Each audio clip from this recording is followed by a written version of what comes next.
하나님 말씀 함께 나누겠습니다. 은혜 받으신 하나님의 말씀은 사도행전 2장 42절부터 47절까지의 말씀, 에베소서 2장 19절에서 22절까지의 말씀입니다. 저희도 한 절씩 함께 나누겠습니다. 사도행전 2장 42절부터 47절까지의 말씀을 한 절씩 같이 교독합니다. 그들이 사도의 가르침을 받아 서로 교제하고 떡을 떼며 오로지 기도하기를 힘쓰니라. 사람마다 두려워하는데 사도들로 말미암아 기사와 표적이 많이 나타나니 믿는 사람이 다 함께 있어 모든 물건을 서로 통용하고 또 재산과 소유를 팔아 각 사람의 필요를 따라 나눠주며 날마다 마음을 같이하여 성전에 모이기를 힘쓰고 집에서 떡을 떼며 기쁨과 순전한 마음으로 음식을 먹고 하나님을 찬미하며 온 백성에게 친송을 받으니 주께서 구원받는 사람을 날마다 더하게 하시니라. 아멘. 에베소서 2장 19절 말씀입니다. 그러므로 이제부터 너희는 외인도 아니요 나그네도 아니요 오직 성도들과 동일한 시민이요 하나님의 권속이라. 너희는 사도들과 선지자들의 터 위에 세우심을 입은 자라. 그리스도 예수께서 친히 모퉁이 돌이 되셨느니라. 그의 안에서 건물마다 서로 연결하여 주 안에서 성전이 되어가고 너희도 성령 안에서 하나님이 거하실 처소가 되기 위하여 그리스도 예수 안에서 함께 지어져 가느니라. 아멘. 올해 우리 교회표 기본에서 시작하자입니다. 지금 교회는 시동을 걸고 있습니다. 오늘 사역 박람회를 함께 진행을 하고 이번 주간부터 함께 사랑방으로 모입니다. 뿐만 아니라 이제 베델 성경 아카데미 그리고 또 우리가 제자 훈련을 통하여 하나님 말씀을 함께 배우기 시작합니다. 이와 같은 저희들이 신앙의 시동을 거는 이때 저희가 신앙의 기본으로 돌아가서 다시 시작하면서 참 교회가 무엇인지 그 본질을 살펴보는 일은 대단히 중요한 일입니다. 오늘 함께 교회가 무엇인지 교회 본질에 대하여 함께 고민해보고 생각해보는 시간이 되었으면 좋겠습니다. 교회가 무엇이라고 생각합니까? church, 교회가 무엇일까요? 이 교회는 성전입니다. 특별히 하나님의 영 성령님이 거하시는 곳이 우리는 성전 교회라는 것을 알고 있습니다. 그러면 교회는 어디일까요? 하나님의 영이 거하시는 바로 지금 이 순간 베델 교회가 교회입니다. 또 우리의 가정이 교회입니다. 사랑방에도 주님의 영이 거하시고 하나님의 말씀이 다스리고 있으면 교회입니다. 그리고 가장 중요한 교회가 있습니다. 바로 그것은 내가 교회라는 것입니다. 여러분들이 교회라는 거예요. 내 안에 성령님이 계시고 하나님의 말씀이 나를 다스리고 있다면 바로 내가 교회입니다. 따라서 우리는요, 교회 다니는 것이 아니라 진정한 교회가 되기 위하여 우리가 정말 노력해야 합니다. 한번 저를 따라해 보세요. 교회 다니지 말고 내가 교회가 됩시다. 예, 이게 참 중요합니다. 내가 교회가 되는 게 정말 중요하죠. 특별히 헬라어로 이 교회를 바로 에클레시아라고 합니다. 영어로는 철치. 그거보다 더 오래된 원형 언어로서는 에클레시아라고 하죠. 기독교 고등학교를 졸업하신 분들 보게 되면 항상 있는 게 뭐 에클레시아 합창단 뭐 있지 않습니까? 예, 그 의미가 교회라고 하는 뜻이라는 거 아셨습니까? 그런데요, 왜 신약에 있는 저자들은 교회를 에클레시아라고 번역을 했을까? 사실은 다른 말로도 번역할 수 있었거든요. 예를 들면 교회를 이름을 지을 때 회당이라고 지을 수도 있었어요. 회당은 지금도 유대인들이 함께 모이는데 시나고그라고 해서 우리 주위에도 골목골목들마다 유대인들이 많은 곳은 시나고그, 회당이 있죠. 그렇게 지을 수도 있었던 게 예수님도 복음서 보게 되면 회당에서 가르치지 않습니까? 사도 바울도 회당에서 가르치고 있는 바로 그 명칭이 이렇게 나와 있죠. 하지만 성경을 기록한 사람들은요, 교회라고 하는 이 말을 번역할 때 회당이라고 하는 것보다는 이게 에클레시아가 낫겠다. 이 에클레시아로 번역을 하고 교회 이름을 에클레시아로 지은 거예요. 그럼 에클레시아가 그 당시에 어떤 용어였을까요? 너무나 일반적인 용어였어요. 그냥 사람들이 모임들을 다 그냥 에클레시아라고 불렀습니다. 민회, 그 당시에 이렇게 공공기관에서 함께 모이고 혹은 사람들이 모여서 토론하는 그런 모임들을 다 그냥 에클레시아라고 불렀어요. 그럼 왜 이렇게 흔한 이름을 교회라는 명칭으로 지었을까? 이 안에 에클레시아라는 말이 지어졌을 때 굉장히 그 안에 특수한 의미가 있습니다. 앞에 에클레시아라고 할 때 에크라는 말이 있는데요. 이것은 전치사 같은 말로서 밖으로라고 하는 뜻이에요. 뒤에 에클레시아 할 때 칼레오라고 하는 말이 이렇게 또 연결되어 있는데 부르다라는 것입니다. 즉 에클레시아는 밖으로 부르다라고 하는 동사에서 파생된 거예요. 근데 이 밖이라는 게 참 중요합니다. 과연 우리 성도들을 어디서 하나님께서 바깥으로 불러서 지금 이 자리에 모이 계셨을까요?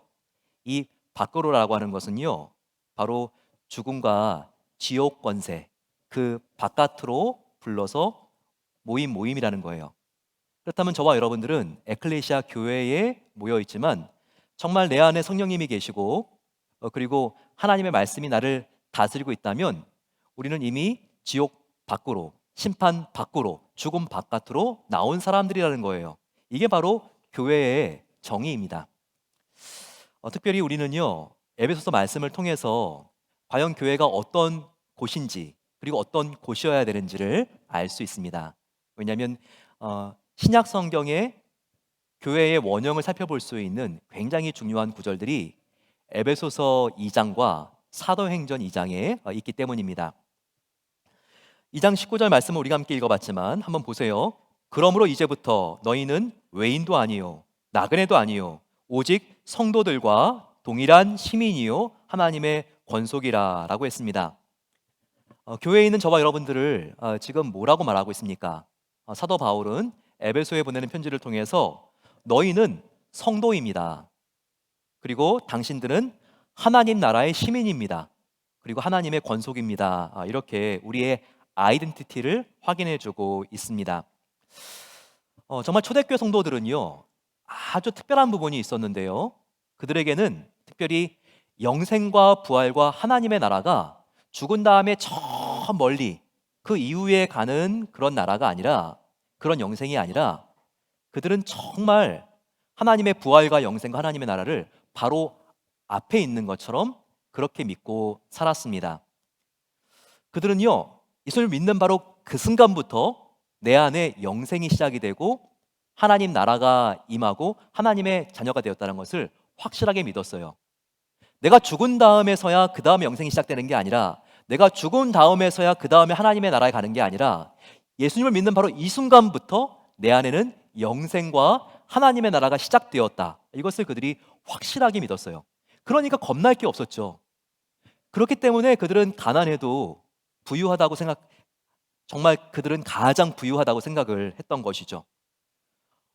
그들은 정말 가난과 환난과 핍박 속에서도 그럼에도 내 안에 하나님의 나라가 시작되었기 때문에, 또 영생의 기쁨 때문에 즐거워할 수 있었고 그 풍요로운 복음을 누릴 수가 있었던 것입니다. 그 뒤에 에베소서 2장 20절부터 22절까지를 보게 되면요, 교회는 또한 어떤 곳인가, 이것을 우리에게 알려주고 있습니다. 한번 보세요. 교회는 그리스도 예수께서 친히 모퉁이 돌이 되셨느니라. 그 안에서 건물마다 서로 연결하여 주 안에서 성전이 되어가고 너희도 성령 안에서 하나님이 거하실 처소가 되기 위하여 그리스도 예수 안에서 함께 지어져 가느니라 라고 했습니다. 교회의 중심이 어디에 있는지를 보여주고 있죠. 바로 교회가 성전이라면 성전의 가장 중앙 모퉁이 돌은 누구다? 바로 예수님이라는 것을 알려주고 있습니다. 교회의 중심은 담임 목사가 아니라는 거예요. 교회의 중심은 어떤 유력한 장로들도 아니고, 그리고 어떤 권사도 아니고, 어떤 한 사람이 아니라 교회의 모퉁이돌 중심은 바로 예수님 한 분뿐이다. 이것을 바울이 저희들에게 알려주고 있습니다. 그러면서 교회는 모퉁이돌인 교회 중심 대신 예수 그리스도를 중심으로 성도들마다 서로 연결되고, 그리고 함께 하나님이 거하시는 성전으로 지어져 가는 생명체라는 것을 여기서 보여주고 있습니다. 저와 여러분들 다 연결돼 있다는 거 믿어야 합니다. 옆에 있는 분들, 지금 뭐 누군지도 잘 모르겠고 그랬다 할지라도요, 우리가 예수님 안에서 지금 함께 모여 있다면 서로 다 지체예요. 지체는 연결되어 있는 거예요. 지체라고 하는 용어는요, 눈, 코, 입, 귀 이런 우리 몸의 한 부분을 말해요. 다 기능은 다르고 모양은 달라도 연결되어 있죠. 예, 코가 아프면 여러분 욱신욱신 온몸이 쑤십니다. 그것처럼 우리 모든 성도들은 서로 제각기 이민원 연도가 다르고 남자 여자인 것이 다르고 그리고 나이가 다르다 할지라도 중심 대신 그리스도를 중심으로 우리가 함께 다 연결되어 있는 생명 공동체다. 운명 공동체가 바로 교회다. 이것을 보여주고 있어요. 그래서 한 사람이 아플 때 우리는 같이 아파야 되고요. 그리고 한 사람이 즐거울 때 우리가 함께 즐거워할 수 있는 공동체, 바로 그것이 교회인 것을 사도 바울은 우리에게 알려주고 있습니다. 그러면 우리가 조금 더 깊게 신약교회의 원형이 무엇인가, 한번 2000년 전에 신약교회의 모습이 어떠했는지를 타임머신을 타고 한번 들어가 보면 좋을 것 같습니다. 사도행전 2장 42절부터 47절까지를 보게 되면요, 2000년 전 초대교회의 7가지 특징이 나와 있습니다. 그때의 교회는 어떠한 모습이었을까요? 이것을 살펴보는 이유는요, 오늘의 교회는 초대교회 그대로의 모습을 복사할 수는 없지만 그 원리를 우리가 계승할 수 있어야 됩니다. 바로 그것이 하나님께서 교회에게 바라시는 소원이시고 하나님의 뜻이기 때문에 저와 여러분들은요, 함께 초대교회에 들어가서 이 원리를 함께 찾아내고 배워서 적용할 수 있어야 돼요. 자, 그러면 7가지 초대교회 특징이 무엇이었을까요? 42절에는 7가지 중에서 4가지가 나와 있습니다. 자, 이 짧은 한 절 안에 4가지가 무엇인지 한번 보겠습니다. 그들이 사도의 가르침을 받아 서로 교제하고 떡을 떼며 오로지 기도하기를 힘쓰니라 라고 되어 있습니다. 초대교회 7가지 중에서 4가지 특성이 나와 있는데요, 첫 번째는 그들은 정말 말씀을 사랑하고 말씀을 묵상하는 공동체였습니다. 그것을 사도의 가르침을 받고 라고 하는 바로 이 말씀을 통해서 우리가 생각해 볼 수 있죠. 또 서로 사귀었습니다. 펠로우십 교제가 있었죠. 떡을 뗐어요. 모임 후에 간식을 준 게 아니라 이 말은 성찬식을 했다는 것을 보여주고 있어요. 그래서 예배를 드리는 공동체였습니다. 4번째는 서로를 위하여 기도하기를 힘쓰는 기도가 있었습니다. 이게 신약교회의 아주 중요한 특징이에요. 그 다음에 7가지면 4가지를 배웠으니까 3가지를 더 봐야 되겠죠? 바로 그 다음 절부터 나옵니다. 45절부터 47절까지 나머지 이 3가지 특징이 무엇이었는지를 살펴보죠. 또 재산과 소유를 팔아 각 사람의 필요를 따라 나눠주며 날마다 마음을 같이하여 성전에서 모이기를 힘쓰고 집에서 떡을 떼며 기쁨과 순전한 마음으로 음식을 먹고 하나님을 찬미하며 온 백성에게 친성을 받으니 주께서 구원받는 사람을 날마다 더하게 하시니라 라고 되어 있습니다. 자, 5번째는 무엇일까요? 나눠주며라고 되어 있어요. 어려운 사람들을 우리가 못 본 채 하지 말고 나누어주는 이 교제가 정말 교회의 참 중요한 사역이라는 것을 알 수 있죠. 6번째는 무엇입니까? 여기 보게 되면 성전에서 모이기를 힘쓰고 동시에 가정에서 모였다고 되어 있는데, 오늘 우리가 모여 있는 것처럼 큰 모임으로 함께 성전에서 모였어요. 그리고 나서는 다 흩어진 다음에 가정에서 그들이 함께 가정교회를 섬겼던 것을 볼 수 있습니다. 저희 교회로 말한다면 사랑방인 것이죠. 그리고 보세요, 구원받는 사람을 날마다 더하게 하시니라. 정말 이 전도와 선교를 위하여 얼마나 애쓰고 헌신했던 공동체였는지 모릅니다. 바로 우리의 믿음의 선조들인 초대교회 성도님들이 말이죠. 한번 우리 베델교회와 비교해 볼까요? 우리 베델교회를 보게 되면요, 가장 큰 금강과 시스템은 사역원이 있다는 겁니다. 오늘도 사역박람회가 지금 진행되고 있는데, 예배를 마치고 로비를 이렇게 걸으시다 보면 지금 텐트가 이 사역원 7개를 중심으로 지금 지원자들을 받고 있는 것을 우리가 알 수 있습니다. 근데 이 7개의 사역원을 만들 때요, 초대교회를 우리가 생각을 하면서 우리가 함께 디자인을 했기 때문에 굉장한 유사성이 있습니다. 한번 보실까요? 먼저 그 말씀이 있었는데 초대교회는 영성 사역원, 우리 교회의 교육 사역원, 이 2개의 사역원은요, 우리가 함께 말씀을 함께 공부하고 말씀을 통해서 주님을 깊이 닮아가는 그와 같은 사역원입니다. 교제는 무엇일까요? 이 교제는 목양 사역원입니다. 목양 사역원은 새 가족들과 사랑방을 함께 우리가 지원해주고 섬기면서 진정한 예수님 안에서 교제가 일어날 수 있도록 그렇게 도와드립니다. 예배와 기도는요, 초대교회 이 부분을 구현하기 위해서 교회 예배 사역원이 존재합니다. 그리고 구제와 선교가 있습니다. 우리가 함께 살펴봤듯이 초대교회는 구제와 선교를 굉장히 중요하게 여겼기 때문에 이 사역원을 통해서 하나님의 정말 그 사랑이 흘러갈 수 있도록 우리가 함께 노력하고 있죠. 그리고 여섯 번째, 일곱 번째, 교회 성전 운영 사역원과 행정 재정 사역원은 앞에 있는 사역원들이 효과적이고 유기적으로 연결되어질 수 있도록 그렇게 지원해 줍니다. 따라서 우리 교회 구조는요, 그냥 아무렇게나 만든 게 아니에요. 초대교회에 흐르고 있는 정신이 무엇인지를 잘 반영할 수 있도록 그렇게 디자인을 하고 그렇게 계획되었습니다. 오늘 예배를 마치고 나가실 때 우리가 사역원들을 한번 돌아보게 되면서요, 내가 정말 즐겁게 참여할 수 있는 사역원은 어딘가? 사역원 안에는 또 팀이 있거든요. 내가 정말 어떤 팀을 통해서 교회 생활도 즐겁게 하고 수속감도 갖고 하나님께 영광이 될까? 한번 이렇게 거룩한 고민들을 해보시면서 우리가 지원해 주시고 사인해 주시면요, 정말 너무나 교회 생활이 보람 있고 즐겁고, 그리고 저희 교회가 하나님의 은혜 가운데 세워질 수가 있습니다. 초대교회를 봤을 때 이 초대교회는 유기체와 같이 움직이는 조직이라고 말씀을 드렸죠.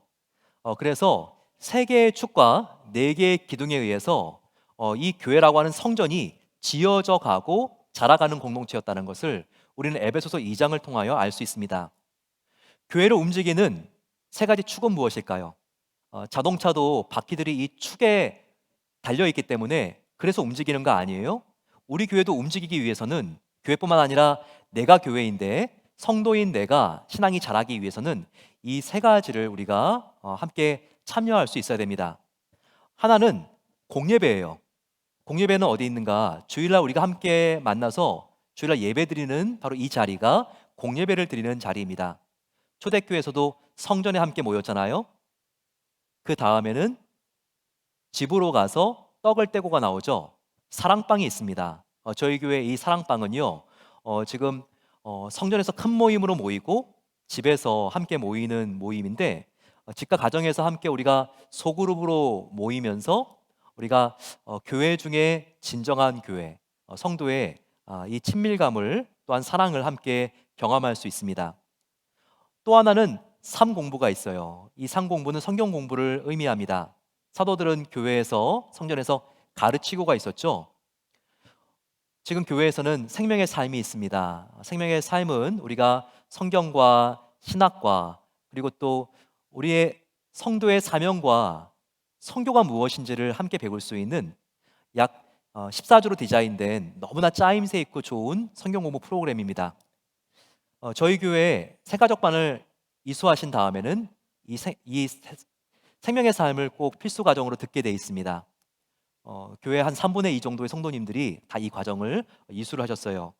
아직까지 듣지 않은 분들이 계시다면요, 생명의 삶 너무나 유익하고 즐거운 성경 공부인데 꼭 한번 참여하기를 부탁드립니다. 오늘 광고에서도 나왔듯이 특별히 우리가 2월 달부터는 홀리 웬스데이, 은혜가 있고 거룩한 수요일 밤 프로그램을 함께 우리가 준비했습니다. 이 수요일이요, 함께 교회에 와서 성경 말씀을 배우고 기도하는 시간으로 정말 붐비면 좋겠어요. 오전에는 수요일 애절히 여성 예배가 있습니다. 저녁에는 7시 반에 자녀들을 우리가 함께 성경 공부를 할 수 있도록 이쯤에 우리가 함께 아이들을 데려다 놓고, 부모님들은 자녀들을 기다릴 수도 있고 그리고 성경 공부를 하고 싶은 밤마다 찾아가는 거예요. 그래서 기도학교, 생명의 삶, 대화학교, 커피 브레이크, 그리고 성교학교, 우리가 함께 배우면서 하나님 말씀 속에 자라나는 것입니다. 또 토요일 10시에도 성경 공부가 있고, 그리고 우리가 주일날에도 10시에 은혜 성전에 모여서 신약 학교를 합니다. 신약 학교는 생명의 삶을 다 마치신 분들 정말 권해드리는데요. 신약 성경이 너무 재밌어서 그냥 읽혀집니다. 교회 오셔서 성경 공부도 꼭 한번 하고 가시고 싶은 분들은요. 10시에 이제 주일날 우리가 은혜 성전에서 신약 성경을 함께 배울 수 있는 그런 프로그램이 있으니까 함께 이렇게 사인해 주시고 배운다면 우리가 말씀 속에서 자라날 수 있는 정말 좋은 기회가 될 것 같습니다. 이렇게 교회 세 가지 축, 공예배와 그리고 사랑방, 하나님 말씀을 함께 배우는 성경 공부, 이 세 가지가 잘 움직일 수 있어야지 우리 성도의 신앙과 교회가 건강할 수 있다는 것, 성장할 수 있다는 것을 우리가 기억해야 될 것 같아요. 지금부터 설명드리는 것은 교회를 받쳐주고 있는 네 가지의 기둥입니다. 이 네 가지의 기둥 중에 하나만 좀 약해져도요, 우리의 신앙이 약간 약해질 수가 있는데 우리가 이 기둥이 무엇인지를 잘 우리가 살펴봐야 됩니다. 첫 번째는요, 내가 왜 교회 다니는지 우리의 목적 의식이 분명해야 됩니다. 교회와 성도가 왜 존재하는지 바로 이 목적 의식이 심장이에요. 바로 그 목적이 무엇입니까? 그것은 영혼을 구원하여 제자로 만드는 것. 바로 그것이 우리 성도와 교회 존재 목적이라는 것을 알아야 합니다. 저와 여러분들의 인생의 목적과 목표가 무엇일까요? 어, 돈을 이렇게 많이 벌어놓으면 좋겠다. 그게 목적이신 분들, 물론 좋습니다. 나의 자녀를 이만큼까지 내가 정말 잘 되게 해야 되겠다. 내가 좀 이 정도의 사회적인 포지션까지 올라가서 존경을 받고 싶겠다. 이런 것들이 목표인 분들이 계시겠죠. 하지만 이게 인생의 존재 목적이다. 그러면 시간이 갈수록 좀 허망해질 수 있습니다. 왜냐하면 시간이 갈수록 내려와야 되고 약해지고 줄어들고 없어지는 것이기 때문에 그런 것이죠. 하지만 여러분, 저와 여러분들의 가장 위대한 삶의 목적이 무엇인지 알려드릴까요? 이건 제가 알려드리는 게 아니라 예수님이 알려주신 거예요. 바로 그것은 한 영혼을 구원하여 제자로 만드는 것입니다. 저와 여러분들의 인생이 정말 후회가 없으려면요, 한 영혼, 그 한 영혼은요, 의외로 나이 가까이 있을 수가 있어요. 나의 자녀, 나의 아들, 딸, 나와 자주 만나는 친구, 그 한 사람을 구원할 수 있도록 우리가 도와주고, 구원받을 수 있도록 도와주고, 그 사람이 예수님의 제자가 될 수 있도록, 나의 자녀가, 나의 친구가 예수님의 제자가 될 수 있도록 도와주는 일, 바로 그것이 가장 위대한 인생의 존재 목적이고 사명인 것을 알아야 돼요. 하나님은요, 그걸 꼭 물으실 거예요. 하나님을 만나는 그날, 너 얼마나 큰 집 살다가 왔니? 얼마나 좋은 차 몰다가 왔니? 이게 아니라 하나님은 분명히 물으실 것입니다. 내가 사랑하는 너의 그 친구, 내가 너를 통하여 구원하기 위해서 너를 만나게 해준 건데, 너 그 친구에게 복음을 전했니? 그리고 그 친구가 하나님을 떠나 있을 때 사랑하는 나의 품으로 데려오기 위해서 얼마나 너가 기도하고 얼마나 도와줬니? 이것은 하나님이 꼭 물으실 거예요.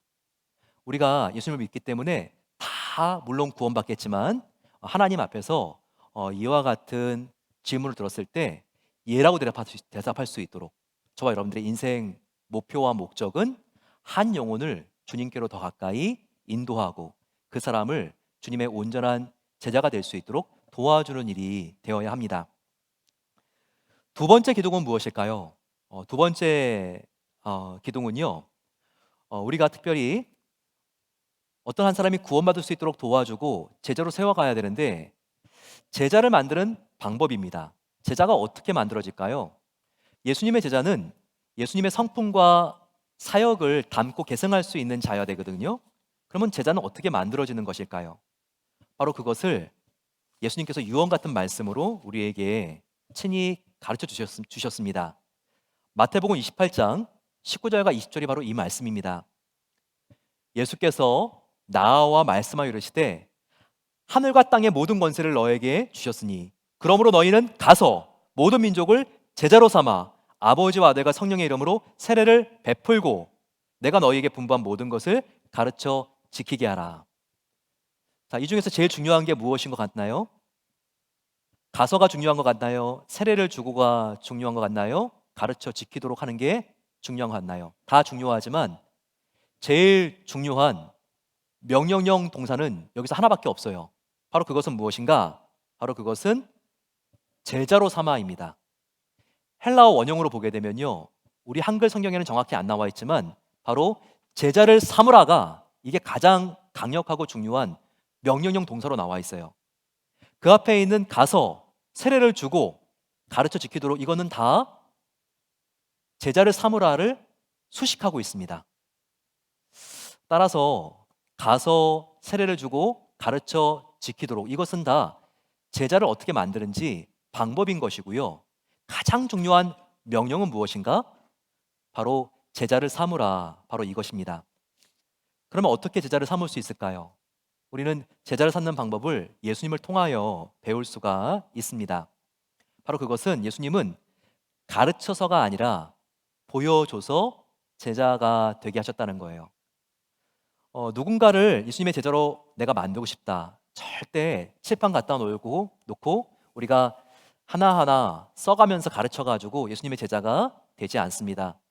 예수님의 성품을 담고 예수님의 사역을 개성할 수 있는 그 제자는 내가 그 제자가 무엇인지를 보여주지 않고는요, 다른 사람이 예수님의 제자를 나를 통해서 되게 할 수가 없어요. 코로나의 시기에 참 베델교회 여러 성도님들을 통해서 제가 큰 감동을 받았습니다. 코로나에 걸려서 바깥에 나올 수도 없고 힘들고 어려울 때 그 집을 찾아가서 음식을 만들고 또 이렇게 기도해 주시고, 이런 분들 참 감사했어요. 그랬더니 또 그분들이 갖다 주신 분이 또 코로나 걸렸을 때 또 음식을 만들어 가지고 그 집 앞에 갖다 주고 또 기도해 주고. 여러분, 이게 무엇을 보여줍니까? 바로 제자는 말로 설명해서 되는 게 아니라 보여줬을 때, 그리고 그 은혜를 입고 사랑의 빚진 자가 되었을 때 된다는 것을 우리에게 알게 하는 것이죠. 그렇습니다. 제자는요, 가르쳐서 되는 게 아니라 보여줘서 되는 것입니다. 이게 바로 제자를 만드는 예수님의 교육법이었어요. 마가복음 3장 14, 15절 보게 되면요, 예수님이 어떻게 제자를 만드는지 이 교육법이 생생하게 나와 있습니다. 한번 우리 요 마가복음 3장 14, 15절 띄워주면 한번 잘 보시기 바랍니다. 이에 12를 세우셨으니 이는 자기와 함께 있게 하시고 또 보내사 전도도 하며 귀신을 내쫓게 하는 권능도 가지게 하려 하심이라라. 여기에 예수님의 위대한 교육법이 나와 있습니다. 이거 보면요, 정말 예수님 같은 교육자가 없구나, 예수님 같은 교사가 없구나, 정말 깜짝 놀라게 돼요. 예수님의 정말 이 제자 훈련 방법은요, 전인을 변화시키는 그런 교육 방법이었어요. 한번 보세요. 첫 번째, 예수님께서는 제자들에게 귀신을 쫓는 권능을 가지게 했습니다. 자, 이것은 무엇을 우리에게 보여주고 있는가? 예수님의 교육법은 지식 전달이 아니라 한 명 한 명의 학습자들에게 능력을 배양시켜주는 그런 교육을 했다는 거예요. 두 번째는 무엇입니까? 제자들을 보내어 그들로 하여금 말씀을 전파하게 했어요.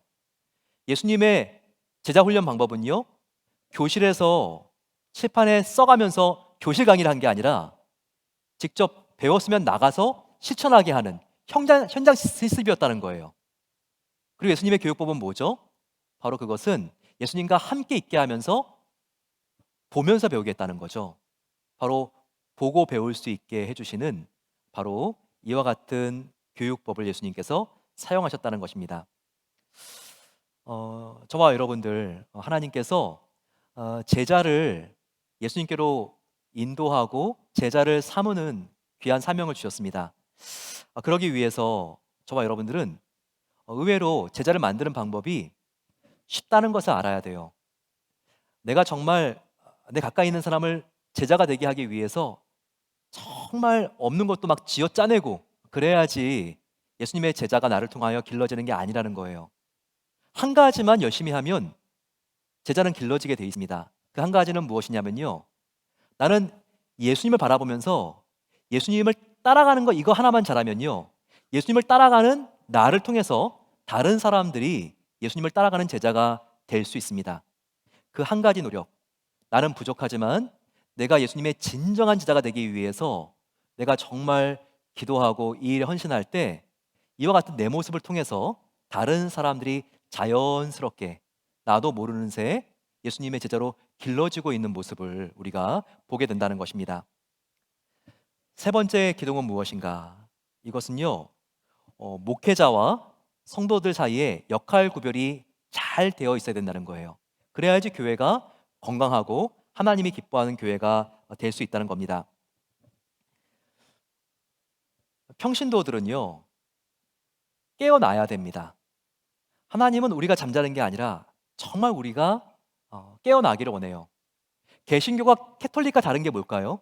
캐톨릭은 신부님들이 계시죠. 하지만 개신주가 다른 이유들 중에 중요한 거 하나는요, 중요한 세 가지 중에 하나는요, 성도 한 명 한 명이 만인이 사제라는 것입니다. 만인 사제 사상. 이것은 한 명 한 명의 성도님들이 수동적인 존재가 아니라 다 하나님의 왕 같은 제사장들로 부름받았다는 것이죠. 따라서 저와 여러분들은요, 지금 하나님의 영광을 위해서 함께 내가 깨어나야지, 이와 같은 마음을 갖는 게 참 중요하다는 거예요. 평신도를 정말 깨우는 혁명 같은 구절이 바로 에베소서 4장 11절과 12절의 재발견입니다. 이 한번 모습을 보세요. 초대교회는 이와 같은 공동체였습니다. 그가 예수님이죠. 예수님이 어떤 사람은 사도로, 어떤 사람은 선지자로, 어떤 사람은 복음 전하는 자로, 어떤 사람은 목사와 교사로 삼으셨으니 이는 성도를 온전하게 하여 봉사의 일을 하게 하며 그리스도의 몸을 세우게 하심이라 라고 나와 있습니다. 자, 여기서 하나님께서는 은사와 재능에 따라서 어떤 사람은 사도로 세우셨어요. 초대교회는 그렇죠. 그리고 또 어떤 사람은 선지자로, 어떤 사람은 이벤젤리스트, 복음 전하는 자로. 저 같은 사람 이도나 목사는요, 목사와 교사로 삼으셨다는 거예요. 그런데 중요한 것은 바로 목사와 전도사를 하나님께서 부르신 이유는 무엇인가? 그 뒤가 중요하죠. 바로 목사와 전도사를 부르신 바로 그 이유는 이는 성도를 온전하게 하여, 그 다음이 중요합니다, 봉사의 일을 하기 위함이라 라고 나와 있어요. 즉 목회자들을 부른 이유는, 목사와 전도사로 교회 하나님께 세워주신 이유는요, 여러분들 성도님들을 온전하게 해서 바로 그 다음의 목적, 봉사의 일을 하기 위함이라는 거예요. 여기는 봉사는요, 교회 쓰레기 치우고, 교회 화장실 청소하고, 교회에 화단에 물 주고, 그리고 부업 봉사하고, 다 하나하나가 너무나 귀한 일이죠. 하지만 그 봉사 이면에 정말 중요한 것을 말하고 있어요. 원어로 보게 되면 이 봉사라고 하는 게 바로 미니스트리라고 나와 있습니다. 이 봉사의 일이라는 게 미니스트리라고 나와 있어요. 이것은 영어로 번역하면요, 목회예요, 목회. 즉 목사를, 전도사를 하나님께서 보낸 이유는 성도님들을 온전하게 해서 그리스도의 몸이신 교회를 세우는 바로 이 미니스트리, 이 봉사, 바로 이 목회를 하기 위해서 목회자를 부르셨다는 것이죠. 따라서 우리는 이것을 알아야 됩니다. 목사? 목회하기 위해서 부른 거지, 목회는 목사님이 하는 거니까 나는 그냥 거기에 나는 그냥 바라보고 있으면 되는 거지, 나는 그냥 일주일에 한 번씩 교회 와서 예배만 드리면 되는 거지, 그게 아니라는 거예요. 하나님께서 정말 기뻐하시면서 마지막 여러분들 만났을 때 칭찬과 존귀와 상급을 주시는데, 우리가 그것을 받으면서 함께 기뻐하기 위해서 하나님께서 맡기신 일, 그 목회, 미니스트리를 위하여 우리가 정말 더욱더 마음을 쏟고 우리가 함께 집중해야 된다는 것이죠. 목회는 무엇입니까? 다른 게 아니에요. 목회라고 하는 것은요, 바로 한 영혼을 구원할 수 있도록 도와주고 그 영혼을 예수님의 제자로 세우는 바로 그 일, 바로 그 일이 목회고, 그 일을 위하여 여러분들이 부름받았고, 여러분들이 그렇게 할 수 있도록 저는 여러분들을 온전하게 세우는 일에 하나님께서 지명하여 불러주셨다는 것입니다. 바로 이것이 세 번째 기둥입니다. 목사와 평신도들 사이에 성경적인 사역 분담. 바로 그것은 성도가 목회를 할 수 있도록 목사는 성도를 훈련하고 기도해주고, 그리고 리더십을 함양할 수 있도록 도와주는 그 역할이라는 것이죠. 마지막 네 번째 기둥을 살펴보려고 합니다. 그것은 바로 종이 되는 리더십입니다. 교회는 이 세상과 다르죠. 교회는 으뜸이 되고자 하면 높이 올라가는 것이 아니라 오히려 내려가야 합니다. 예수님이 부활 영광을 받으시기 전에 정말 죽기까지 십자가에 내려가신 것처럼 그렇게 교회는요, 오히려 리더일수록 더욱더 내려가는 본을 보여주는 그와 같은 공동체여야 합니다. 예수님께서 말씀하셨죠. 마가복음 10장 43절 45절 말씀입니다. 너희 중에 누구든지 크고자 하는 자는 너희를 섬기는 자가 되고 너희 중에 누구든지 으뜸이 되고자 하는 자는 모든 사람의 종이 되어야 하리라.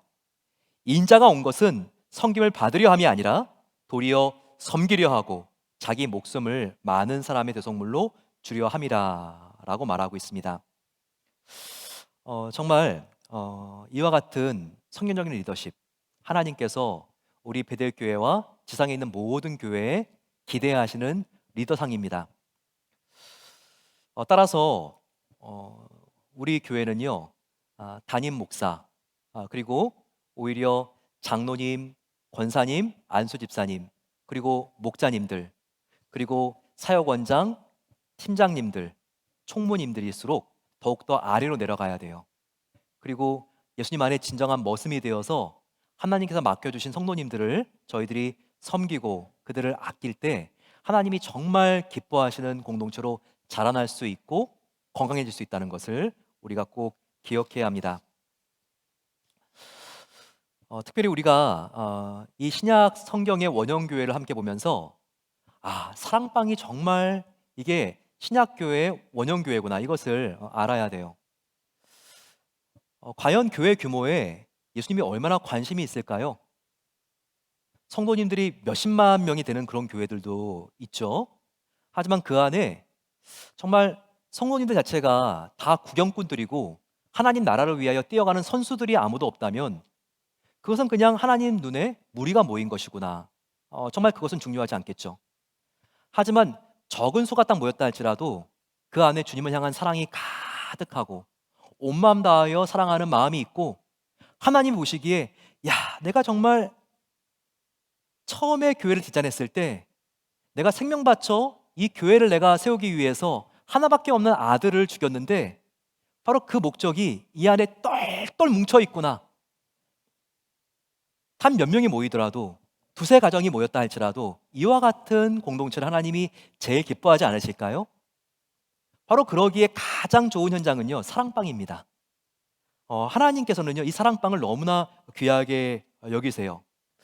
이 신약교회 안에서 사랑방의 가정교회 정의를 생각해 본다면 이와 같은 것일 수 있겠죠. 우리가 지금까지 배운 것을 토대로 해가지고요, 사도행전 2장과 에베소서 2장 말씀을 우리가 생각했을 때 바로 신약교회 가정교회는 신약교회 원형을 회복하기 위해서 평신도가 지도자가 되어서 가정집에서 12명이 함께 정기적으로 모이는 교회의 본질의 기능, 예배와 교육과 교제와 전도와 선교를 다하는 바로 그 교회, 바로 이것이 가정교회 정의겠죠. 이것을 한번 저희 베델교회 실정에 적용해 보면 어떨까요? 초대교회를 카피할 수 있는 것은 불가능하지만 그 원리를 그대로 계승했을 때 이와 같을 수 있습니다. 평신도가 지도자가 되어서 6명, 12명이 가정집이나 교회에 함께 모여서 정기적으로 매달 2번, 그리고 지금 늘푸른 마을은 한 번을 목표로 점점 더 확장해 나가는 그와 같은 마음으로 함께 우리가 모이는 교회의 본질적인 기능, 예배와 교육과 교제와 선교와 전도를 다하는 사랑방 공동체, 바로 이것이 신약 성경 교회의 원형인 것을 우리가 알 수 있습니다. 그러면서 우리 성도와 사랑방의 사명을 다음과 같이 한번 우리가 요약할 수가 있습니다. 첫 번째는요, 신약 교회 회복을 우리가 사랑방을 통하여 추구해야 합니다. 두 번째는 우리가 수적인 성장도 중요하지만 더 중요한 것은 한 영혼이 주님께로 돌아오는 거예요. 따라서 사랑방에는요, 우리가 뭔가 나와 안 맞는다, 우리가 텃세를 부리는 게 아니라 항상 빈방석이 하나 더 있어야 돼요. 바로 그것은 하나님, 주님을 믿지 않는 사람, 하나님과 멀리 떨어져 있는 사람, 그 사람이 돌아올 수 있도록 도와주세요. 이렇게 성장보다는 하나님이 그렇게 애타게 찾으시는 한 영혼의 구원에 우선을 두어야 합니다.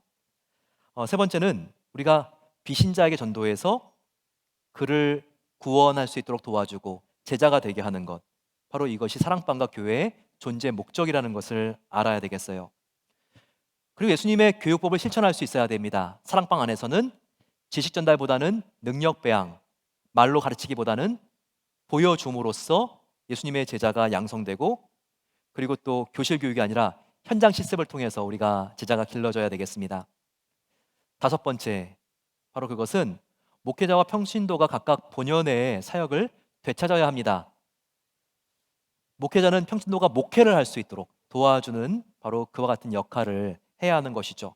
평신도가 주님의 목회를 위해서 깨어나야 합니다. 여섯 번째는 사랑방은 셀과 구역이나 소그룹이 아니라 신약적 원형교회라는 것을 우리가 알아야 되겠어요. 사랑방은 생명체입니다. 따라서 사랑방을 통하여 천하보다 귀한 영혼이 주님께로 돌아오고, 사랑방이 부흥하게 되면 사랑방은 두 개로 세포 분열 분가를 하고, 또 마을도 그런 사랑방이 많을 경우에는 두 가지 마을로 같이 분가하는 거, 이게 너무나 기쁘고 감사한 일이죠. 올해도 젊은이들 마을은 참 아름다운 부흥이 있었습니다. 그래서 다니엘 마을이 다니엘 마을과 다윗 마을로 이렇게 세포 분열하게 되었죠. 얼마나 이게 감사한 일입니까?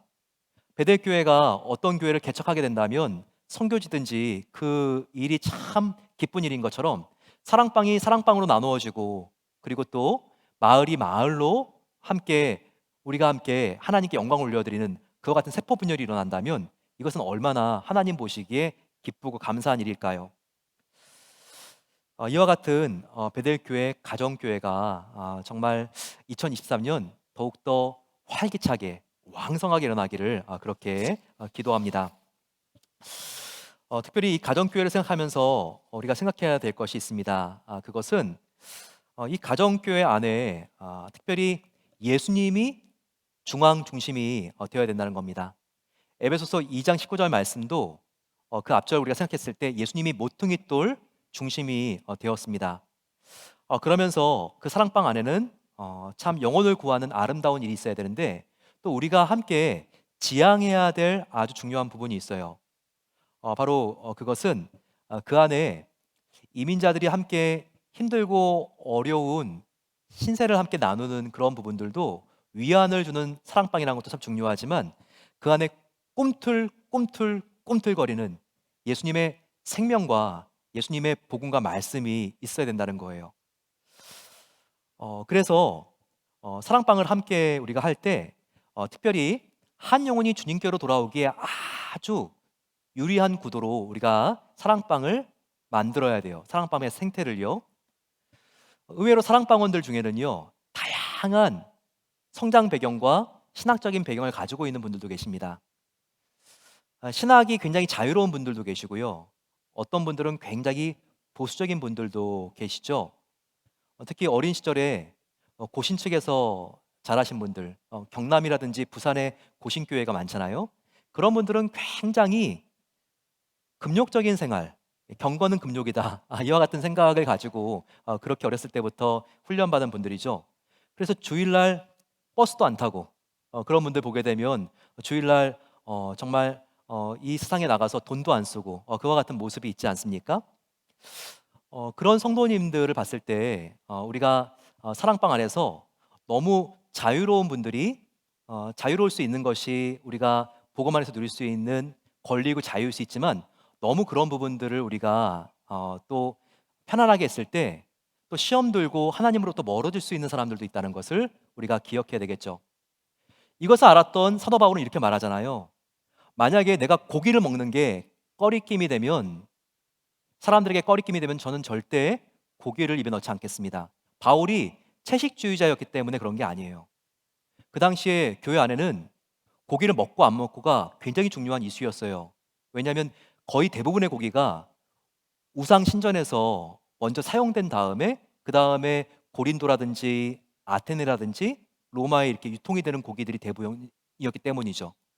따라서 그들이 스테이크 하나 잘라 먹으려고 했어도요, 이게 다 우상에게 먼저 바쳐진 그런 곡이었기 때문에 이런 것들에 대해서 굉장히 마음이 어려워하는, 과거에 유대교의 몸을 담았던 그와 같은 성도들일수록 더욱더 이런 부분에 있어서 굉장히 조심했던 것이 사실입니다. 따라서 내가 지금 고기를 먹는다고 구원을 잃는 것은 아니지만, 이렇게 지금 초대교회 안에 마음이 힘들고 어려운 성도들을 위해서라면 나는 고기는 일체 입에 안 대겠습니다. 바로 이것이 바울의 고백이었습니다. 저희 베델교회는요, 그래서 사랑방 안에서 우리가 술을 나누는 거, 요거는 저희들이 하지 않는 것으로 이렇게 하고 있습니다. 이게 원칙이에요. 모임의 중심에 주님이 바뀌면 안 됩니다. 네, 이게 주님 주자야지 술 주자로 바뀌면 안 되는 거예요. 이 술이요, 이게 아무것도 아닌 것 같아도요, 이게 술이 한번 들어가기 시작하면요, 이게 공동체가 쉽지가 않습니다. 진실한 얘기를 하려면요, 술이 빠지면 진실한 얘기가 나오지 않는 경우들이 참 많이 있어요. 믿지 않는 사람들이 우리 믿는 사람들의 공동체에 호기심을 느끼고 더욱더 가까이 오는 게 무엇입니까? 초대교회 공동체와 같이, 야, 어떻게 저 사람들은 술도 없는데 이렇게 진실한 얘기들을 나누고 서로 고백하고 회개를 할까? 따라서 저희들이 사도 바울은 고기를 조심한 것처럼 이런 부분들을 우리가 조심할 수 있어야겠습니다. 또 하나는, 초대교회는요, 주일 성수를 굉장히 잘했어요. 많은 경우에 목사님, 초대교회 토요일 날 안식일로 보내지 않았습니까? 그게 아니라요, 성경은 초대교회가 안식 후 다음 날 함께 모여서 함께 예배드리는 공동체였다는 것을 우리에게 계속해서 강조해 주고 있습니다. 따라서 사랑방 식구들, 우리가 가정교회로도 모이지만 주일날 이 모임에서도 함께 우리가 만날 수 있어야 합니다. 물론 사랑방별로 교회 이렇게 잘 나누고 우리가 선교를 갈 수도 있어요. 단기 선교. 하지만 우리가 주일 예배를 희생하면서까지 우리가 이번에 피크닉을 간다, 사랑방에서 MT를 간다, 캠핑을 간다, 그것은요 별로 바람직하지가 않습니다. 먼저 우리가 일찍 예배를 드리고 8시 15분에 예배가 있지 않습니까? 그리고 사랑방 모임을 하고 야외 모임을 하는 거, 바로 이것이 초대교회를 닮은 바로 우리 교회 모습일 수 있다는 것을 알려드립니다. 또 하나 바울이 말한 것은요, 우리가 선한 청지기가 되기를 바울은 원했습니다. 우리가 가지고 있는 것 무엇이죠? 시간, 물질, 건강, 이 세 가지가 대표적인 것입니다. 시간에 11조를 드리는 것, 160시간이 넘는 한 주간의 시간 중에서 1시간 반을 우리가 시간의 11조로 구별해서 주일 성수를 하는 것, 이것을 사도 바울은요, 우리가 선한 청지기로서 구별해야 될 중요한 부분이라는 것을 우리가 알아야 돼요. 주일 성수하는 것은 물론 율법은 아니에요. 하지만 이 주일 성수를 통해서 저와 여러분들의 예배가 최대한이 아니라 최소한 살아날 수 있고, 바로 오늘 함께 받은 이 은혜를 통해서 우리의 삶의 예배에 불길이 붙을 수가 있는 것입니다. 바울은 마지막으로 준비된 헌금이 중요하다고 말하고 있습니다. 고린도전서 16장 2절 말씀, 바울이 말합니다. 성도를 위하는 헌금에 관하여는, 연보에 관하여는 내가 갈라디아 교회들에게 명령한 것과 같이 너희도 그렇게 하라. 매주 첫날에 너희 각 사람이 수입에 따라 모아서 두어서 내가 갈 때에 연보를 하지 않게 하라 라고 말하고 있습니다.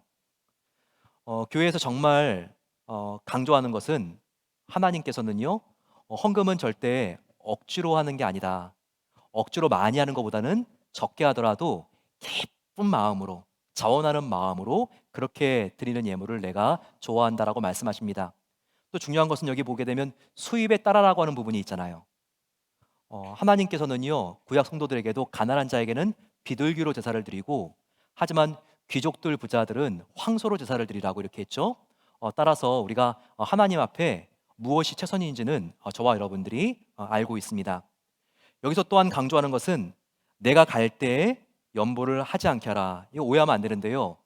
내가 간 다음에 허둥지둥 준비해가지고 그렇게 헌금하면 안 된다. 이것을 바울이 말한 것입니다. 미리미리부터 준비한 정성된 헌금을 하나님께서 기뻐하신다. 바로 정성된 준비된 헌금을 말씀하시는 것이죠. 허둥지둥 마지막에 서버한테 팁 주듯이 그렇게 하나님께 드리지 말고, 나 하나님께 너희가 정성스러운 마음으로 드리는 것이 중요하다. 하나님의 영광을 위해서 내가 너한테 모든 것을 주지 않으니 시간과 건강과 물질을 줬는데 그 중에 기쁜 마음으로 구별하여 나에게 드리는 예물, 바로 이런 선한 청지기를 내가 기뻐한다라고 말씀하십니다. 우리가 초대교회를 보면서 이 초대교회가 어떤 공동체였는지를 함께 나누었습니다. 초대교회의 가장 중요한 모습은 함께 사랑방으로 모였다는 것입니다. 사랑방과 같은 가정교회로 모였다는 것이죠. 우리가 이와 같은 정말 교회 안의 교회, 사랑방에 온 가족이 함께 헌신할 수 있다면 그 가족의 모습이 얼마나 멋있는 모습일까요? 함께 저와 여러분들이 이런 가정을 꿈꿨으면 좋겠습니다. 그런 대표적인 가정이 빌레몬의 가정이었어요. 빌레몬서 1장 1, 2절 말씀, 바울이 이렇게 문안합니다. 동역자인 빌레몬과 자매 아비아와 우리와 함께 병사된 아키뽀와 너의 집에 있는 교회에 편지하노니. 바로 빌레몬서를 보낼 때 빌레몬에게 썼던 글인데요. 여기서 굉장히 놀라운 사실이 있어요. 바로 그것은 빌레몬의 집에 교회가 있었다는 것입니다. 가정교회죠. 사랑방입니다. 그런데 빌레몬은 남편이었지만 그의 아내가 누구죠? 여기 아비아라고 나와 있습니다. 그의 혈육인 또 아들이 있어요. 아키뽀입니다. 그런데 아키뽀는요, 여기 보게 되면 너희 부모와 함께 병사된 아들 아키뽀라고 나와 있어요. 저와 여러분들의 아들이, 딸이 하나님 나라의 비전을 위해서 함께 가정교회를 이루면서 헌신할 수 있다면 이것이 얼마나 위대하고 아름다운 가정의 모습이겠습니까? 또한 정말 자기 집에 있는 교회를 위해서 목숨을 바친 성도들이 정말 이 로마 교회 안에 많았어요. 로마서 16장 3, 5절에 이와 같은 말씀이 있죠. 너희는 그리스도 예수 안에서 나의 동역자들인 브리스가와 아굴라에게 문안하라. 그들은 내 목숨을 위하여 자기의 목까지도 내놓았나니. 밑에 보게 되면 또 저의 집에 있는 교회에도 문안하라. 로마의 교회는 가정교회 안에 이렇게 있었습니다. 브리스길라와 아굴라는 부부였는데 이 두 부부는 집에 교회를 같이 섬기고 있었고요. 그리고 정말 하나님 나라를 위해서 얼마나 헌신된 부부였는지 모릅니다. 바울을 위해서, 하나님 나라를 위해서 목까지도 내놓았나니, 목숨 바쳐 그렇게 하나님의 나라를 위하여 헌신한 부부의 모습이 있고 그들이 그 가정에서 함께 사랑방을 인도했다는 것입니다. 초대교회는요, 참 놀라운 교회였어요. 초대교회는 가난한 사람들도 함께 모였지만 특별히 굉장히 고무적인 사실은 로마의 최귀족들이 자기들의 기득권을 포기하고 이 가난한 사람들과 함께 교제하고 그들을 위하여 온 마음을 다하여 도와주는 헌신의 공동체였다는 것입니다. 브리스가와 아굴라라고 하는데 브리스가 아내 이름이 먼저 나와요. 브리스가는요, 그 당시 로마에서 가장 높은 가문이었어요. 브리스가. 네. 그런데 이 초대교회를 위해서 이 여인이 유대인인 정말 신분도 가장 낮은 아굴라와 함께 결혼하고 그리고 이 브리스가는 자기의 인생을 바쳐서 바울을 위하여 헌신하는 그와 같은 바울의 아름다운 여성 동역자가 된 것입니다. 초대교회에 그 당시 0.1%도 사회의 인구의 퍼센테이지가 되지 않았지만 얼마나 사회적으로 지위가 높은 사람들도 있는지 몰라요. 보게 되면 초대교회 중에서 안디옥 교회를 말하면서 바울이 말합니다. 네, 헤롯의 젖동생 마나엔이 있었다고 말하죠. 헤롯 왕이 있었어요. 그 왕과 함께 자라난 젖동생, 함께 양자로 자라난 그와 같은 동생이 초대교회 안에 이런 높은 신분이 높은 귀족이 있었다는 것이죠. 카타콤에 가게 되면 수많은 로마의 지하교회 안에 정말 무덤들이 있는데요. 거기에는 지금도 너무나 아름다운 무덤들이 있는데 크리스티나라고 하는 여성의 무덤이 있습니다. 이 여자도요, 로마의 최고위직에 있었던 사람이었어요. 하지만 주님의 그 생명의 복음을 영접한 다음에는 더 이상 자기의 안정된 자리에 있을 수가 없어서 그는 자기의 모든 것을 포기합니다. 그리고 수많은 사람들이 콜로세움 그 원형 경기장에서 이스라엘에서 온 사람들 중에서 개종한 사람들, 또한 로마인들 중에서 그리스도인이 된 사람들, 로마 네로 황제 박해 때문에 그들이 사자에 뜯겨 죽임을 당하고 그리고 그들이 인간 촛불이 되어서 불태움을 당하는 그런 것들을 보면서 수많은 기독교인들이 죽어나가니까 더 이상 자신은 그와 같은 안정된 로마의 귀족의 삶에 안주할 수가 없었어요. 그는 카타콤의 지하 도시에 숨어 살고 있는 그런 기독교인들과 함께 하기로 결심을 합니다. 그리고 밖에 속에서 죽어나가는 수많은 사람들, 그 기독교인들의 시신을 끌어와 가지고 이 카타콤에 하나하나씩 그렇게 안장하면서 무덤을 만들어 준 거예요. 이와 같은 놀라운 사랑의 공동체. 이 세상의 부귀영화가 다가 아니라 정말 바로 내 앞에 예수님께서 생명을 던진 복음 때문에 내 안에 이미 영생이 시작되었고 하나님의 나라가 시작되었고 그리고 놀라운 하나님의 영광이 있는 것을 바라보았기 때문에 그 맛을 본 사람으로서 그 낮은 자리에 예수님과 함께 내려올 수 있었던 바로 그 사람들이 초대교회의 성도들이었다는 것입니다. 이와 같은 사랑의 힘을 그 누가 굴복시키겠어요? 그들을 그렇게 잡아 죽이고 그들을 그렇게 매장하고 고문했지만 이 로마는 그 뒤로 250년도 가지 않아서 완전히 이 기독교 공동체 앞에 무릎을 꿇게 됩니다. 이와 같은 놀라운 복음의 역사, 초대교회 성도님들의 귀한 헌신, 이것이 저와 여러분들 이 베델교회와 사랑방을 통하여 나타나게 되시기를 축원합니다.